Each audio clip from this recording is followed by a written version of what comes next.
कौन हो आप? परमेश्वर के बनाए हुए हो या वर्कमैनशिप हो। अब इसको अगर समझना है तो आपको इसके ओरिजिनल ट्रांसलेशन पे जाना पड़ेगा, जो ग्रीक है। ग्रीक ट्रांसलेशन बताता है वर्कमैनशिप। ओरिजिनल मीनिंग उसका पता है क्या है? उसका मीनिंग है पोम या पोएम। आप परमेश्वर की पोएम हो। अगर आप परमेश्वर की कविता हो तो फिर परमेश्वर आपका कौन बना? कवि। परमेश्वर आपका कौन है? कवि। बाइबल कहती है यहां बैठे हुए हर व्यक्ति के लिए परमेश्वर ने एक किताब तैयार की है। क्या किया है? किताब। आपको पता है आपके नाम पे परमेश्वर ने एक किताब बनाई है, और उस किताबों में परमेश्वर ने आपके बारे में लिखा हुआ है। एक चीज कब लिखा हुआ है? आपके पैदा होने से पहले, आपकी सृष्टि में आने से पहले। आपका विचार आपके मां बाप के पास आने से हजारों लाखों साल पहले परमेश्वर ने आपके बारे में क्या कर दिया है? लिख दिया। God is written about you। इसका मतलब जब आप स्वर्ग में देखोगे तो आपकी किताबें परमेश्वर ने तैयार करके रखी हुई है, और परमेश्वर जानते हैं कि आपके लाइफ में क्या होना है करके। इसी के लिए काफी बार जब हम प्रेयर करते तो उत्तर इसके लिए नहीं आता क्योंकि किताब के अनुसार हम नहीं मांग रहे, जो लिखा है उसके अनुसार नहीं मांग रहे। हमेशा याद रखना, परमेश्वर आपके प्रार्थना का उत्तर तब देगा जब आप उसके हिसाब से चलोगे, वो आपके हिसाब से नहीं चलेगा।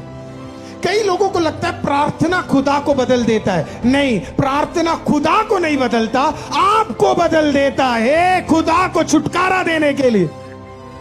खुदा कांस्टेंट है। सूरज ढल जाएगा, हालेलुया, पृथ्वी बिगड़ जाएगी, लेकिन खुदा और खुदा का वचन स्थिर रहेगा।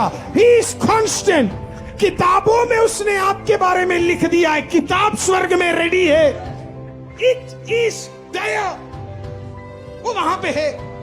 और फिर परमेश्वर कहता है आप उसकी पोएम हो। आप सबके बारे में परमेश्वर ने आपको ऐसे बनाया कि आपका जीवन जब देखे ना तो पता लगना चाहिए कि आप मसीह हो, क्योंकि कविता से कवि का लक्षण पता लगता है। कई कवि आपके बारे में, कई कवि लिखने वाले होते हैं। हाल बाइबल कहती है ये कवि कौन है जिसने आपके बारे में लिखा है? बाइबल कहती है वो कौन है? यहोवा। यहोवा। तो यहोवा आपके बारे में एक कथा लिख चुका है। यहोवा आपके बारे में एक कविता लिख चुका है। हालेलुया। और कविता की खासियत पता है क्या होती है? कविता बड़ी मुश्किल होती है, सबको समझ भी नहीं आती।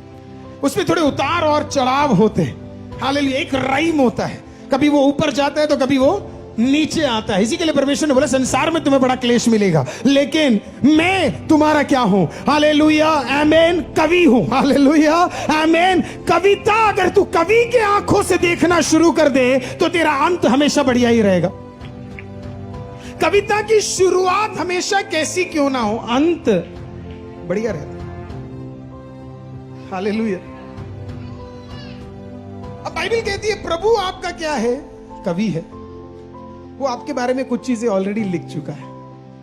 इसी के लिए हर कविता के लास्ट में, इतना बड़ा कविता लिखने के बाद लास्ट में 2 लाइन लिखा होता है, जिसने लिखा है उसका नाम। जिस दिन आपके मृत्यु का आखिरी दिन आए ना, उस दिन पता है क्या दिखना चाहिए? वो 2 नाम, यहोवा और पुत्र पवित्र आत्मा का वो 3 नाम दिखना चाहिए। लोग जब आप और मैं जब अपने अंतिम सांस को ले चुके होंगे तो लोग बोलने चाहिए यस, ये अपने कवि के हिसाब से जिया है, ये अपने कवि के अनुसार जिया है, जैसे इसका कवि था वैसे ही ये जिया है करके।